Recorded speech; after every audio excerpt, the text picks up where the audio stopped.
River బెడ్లో దాదాపు 2166 ఇండ్లు ఉన్నట్టు గుర్తించారు. ఇప్పటికే రివర్ బెడ్లోని వాళ్లకు డబుల్ బెడ్రూమ్ ఇల్లు కేటాయిస్తున్నట్టుగా ప్రభుత్వం ప్రకటించింది. ఆ దిశగా అర్హులను గుర్తించేందుకు అధికారులు సర్వే చేస్తున్నారు. రాజేంద్రనగర్ మండలంలో అదనపు కలెక్టర్ ప్రతిమా సింగ్ సర్వే నిర్వహించారు. 333 నిర్మాణాలను గుర్తించారు అధికారులు. చైతన్యపూరి డివిజన్, సత్యనగర్, మారుతినగర్లో అధికారులు సర్వే నిర్వహించారు.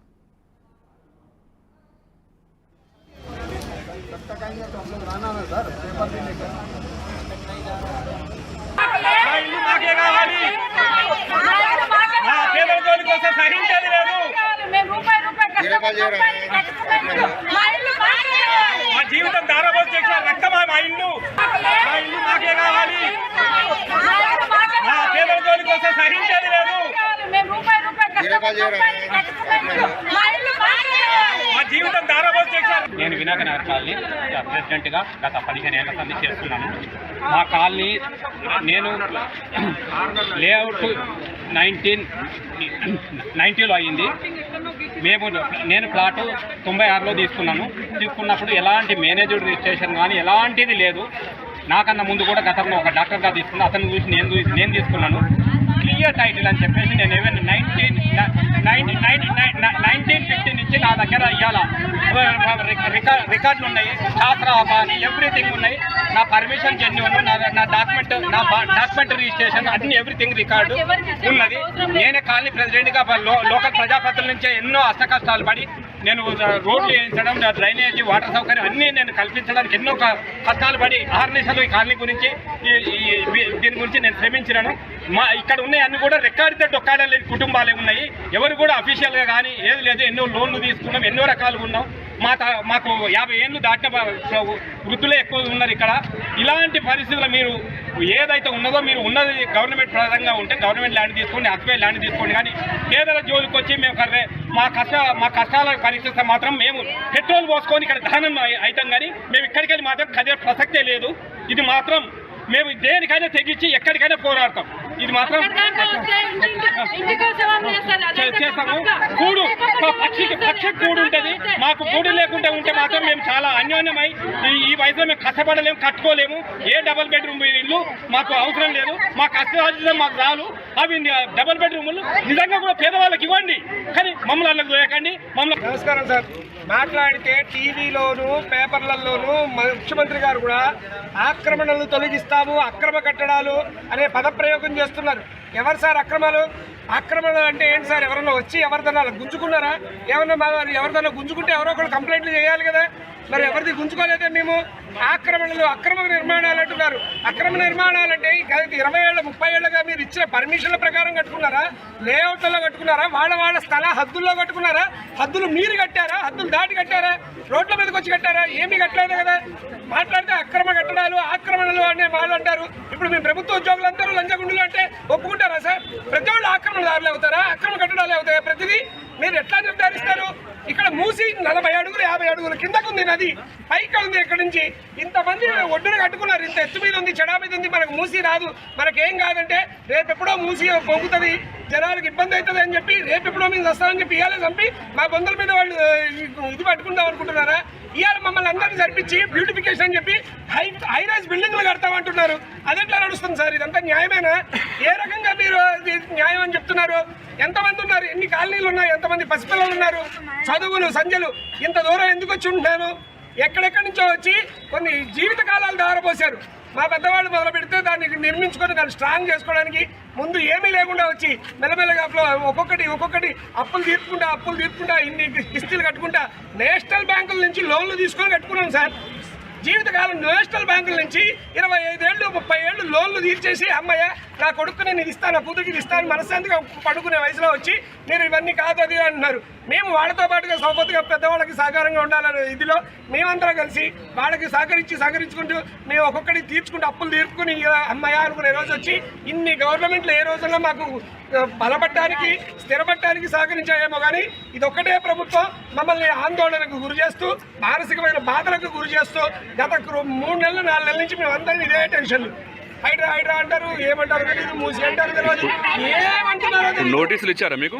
నాకేం నోటీసులు ఇవ్వలేదు సార్. సర్వే జరిగిందా ఇప్పుడు? ఇక్కడ ఇప్పుడు ఏం సర్వే జరగలేదు. ఇప్పుడు ఎవరో వచ్చిండ్రు, ఎవరు సార్ మీరు అంటే రెవెన్యూ డిపార్ట్మెంట్ అన్నారు. ఏం సార్ అంటే ఏం చెప్పలేదు. వాళ్ళు అడగడానికి ఎంత పేరు శ్రీదేవి అండి. ఇక్కడ న్యూ నార్త్ కాలనీలో మరి గత 2 నెలలుగా మరి హైడ్రా అని మరి రేవంత్ రెడ్డి గారు మూసి సుందరీకరణ అని చెప్పానని ఏదేదో చెప్తూ మరి మూసి అంత వెడల్పు ఉండగా కూడా మరి గత 3 నెలలు 4 నెలల నుంచి మేము అందరం ఇదే టెన్షన్. ఇంతకాలం నేషనల్ బ్యాంకుల నుంచి 25 ఏళ్ళు 30 ఏళ్ళు లోన్లు తీర్చేసి అమ్మయ్య నా కొడుకు నేను ఇది ఇస్తాను, నా కూతురికి ఇది ఇస్తాను మనశాంతిగా పడుకునే వయసులో వచ్చి మీరు ఇవన్నీ కాదు అది అంటున్నారు. మేము వాళ్ళతో పాటుగా సౌపతి సంవత్సరాలు 40 సంవత్సరాల నుంచి కూడా మరి ఒక్కొక్క రూపాయి పోగేసుకొని ఏదో తక్కువ రేట్లో ఉంది మనకు అందుబాటులో దూరమైనా సరే అని చెప్పాలని ఏదో అది కూడా లేఅవుట్లు చేసిన వాటిల్లోనే మేము అధికారికంగా పర్మిషన్లు తీసుకొని జిహెచ్ఎంసీకి మరి రిజిస్ట్రేషన్లు చేసుకొని మాకు వాటర్ వర్క్స్ కానీ కరెంటు వాళ్ళు కానీ ఎవరి దగ్గర కూడా మేము ₹1 లంచం ఇవ్వకుండా మరి ఈ కట్టడాలు అనేది నిర్మించుకోవడం జరిగింది. మరి వీటిని ఇప్పుడు వచ్చేసి FTL అని బఫర్ జోన్ అని వాళ్ళు ఇష్టం వచ్చిన ప్రకారంగా ఫిజికల్గా మరి ఇక్కడ మేము ఉండే ఏరియాలో దగ్గర 50-60 ఫీట్ల లోతులో ఉంటుంది మూసి. మరి అంత లోతులో మరి ఈ మూసి FTL అని చెప్తున్నారు.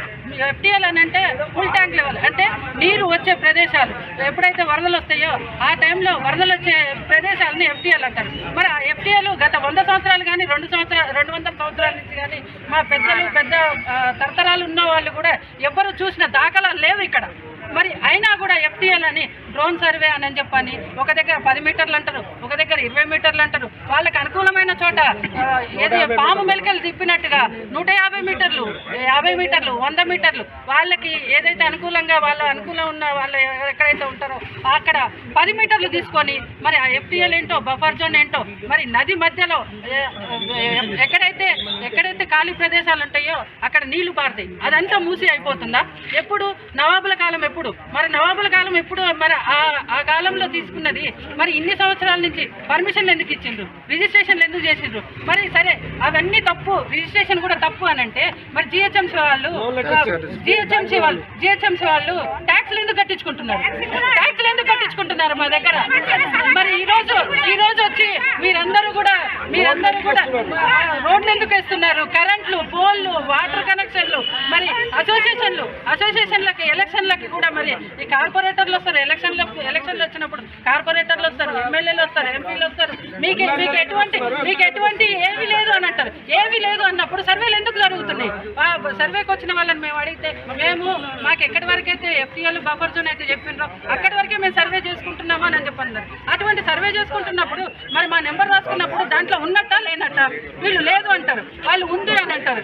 ఎట్లా సామాన్య ప్రజలు ఇప్పుడు రోజు పనులు చేసుకొని బతికే ప్రజలు మరి వీళ్ళు ఇట్లా టెన్షన్లు పెడితే పెద్దవాళ్ళు 75 ఏళ్ళు 80 ఏళ్ళ వాళ్ళు ఉన్నారు, చిన్న పిల్లలు ఉన్నారు, పసిపిల్లలు, ప్రెగ్నెంట్ లేడీస్ అకస్మాత్తుగా వచ్చి ఇది మీరు FTL బఫర్ జోన్ అని అంటే మా సర్వస్వం దారపోసి 50 ఏళ్ళు 60 ఏళ్ళ నుంచి లోన్లు తీసుకొని మరి 15 ఏళ్ళు 20 ఏళ్ళు కట్టుకొని ఏదో ఇంత మనం లేవలేని పరిస్థితుల్లో ఉంటే ఉన్న దాంట్లో పడి ఉంటాము, ఇంత ఎవరన్నా తెచ్చి పెడితే తిందాము అనే ఉద్దేశంతో కొనుక్కొని ఉన్న వాళ్ళందరినీ కూడా ఈ రోజున మీకు డబుల్ బెడ్రూమ్లు ఇస్తాము అని అంటే డబుల్ బెడ్రూమ్లు ఏంటి సార్? ఇప్పుడు కోట్ల రూపాయలు పెట్టి కట్టుకున్నాం, లక్షల రూపాయలు పెట్టి కట్టుకున్నాము. ఈ రోజున డబుల్ బెడ్రూమ్ దేనికి ఇచ్చిండ్రు? ఏది లేకుండా రోడ్ల మీద పండుకునే వాళ్ళకు డబుల్ బెడ్రూమ్ లేదు అంటే వాళ్ళతోటి మేము సమానమా? మేము ఇన్ని ఏండ్ల నుంచి కష్టపడి కూడబెట్టుకొని కట్టుకున్నాం. ఇన్ని రకాలుగా ట్యాక్సులు వాటర్ డిపార్ట్మెంట్ ప్రతి నెల బిల్లులు కట్టించుకుంటారు. ఎందుకు కట్టించుకుంటున్నారు? ఇవాళ నుంచి ఆపరేషన్ మూసి ప్రారంభమైంది. ముఖ్యంగా నగరంలో చెరువుల పరిరక్షణ, అక్రమ నిర్మాణాల తొలగింపే లక్ష్యంగా దూసుకెళ్తున్న హైడ్రా తాజాగా మూసి పరివాహక ప్రాంతంపై ఫోకస్ పెట్టింది. హైడ్రా అధికారులు ఇప్పటికే 1350 మందికి నోటీసులు జారీ చేశారు. ఇటు మరోవైపు ప్రభుత్వం వారికి పునరావాసం కల్పించాలని కూడా నిర్ణయం తీసుకుంది. మూసీ నదిలో ఆక్రమణల కూల్చివేతపై హైడ్రా ప్రధానంగా ఫోకస్ పెట్టింది. గోల్నాకా, చాదర్ఘాట్, మూసారాంబాగ్ ఏరియాలో మూసీ ఆక్రమణల కూల్చివేతకు రంగం సిద్ధం చేస్తోంది. ఇందులో భాగంగానే శని ఆదివారాల్లో భారీగా మూసీ ఆక్రమణల కూల్చివేత జరగబోతున్నట్టుగా తెలుస్తుంది.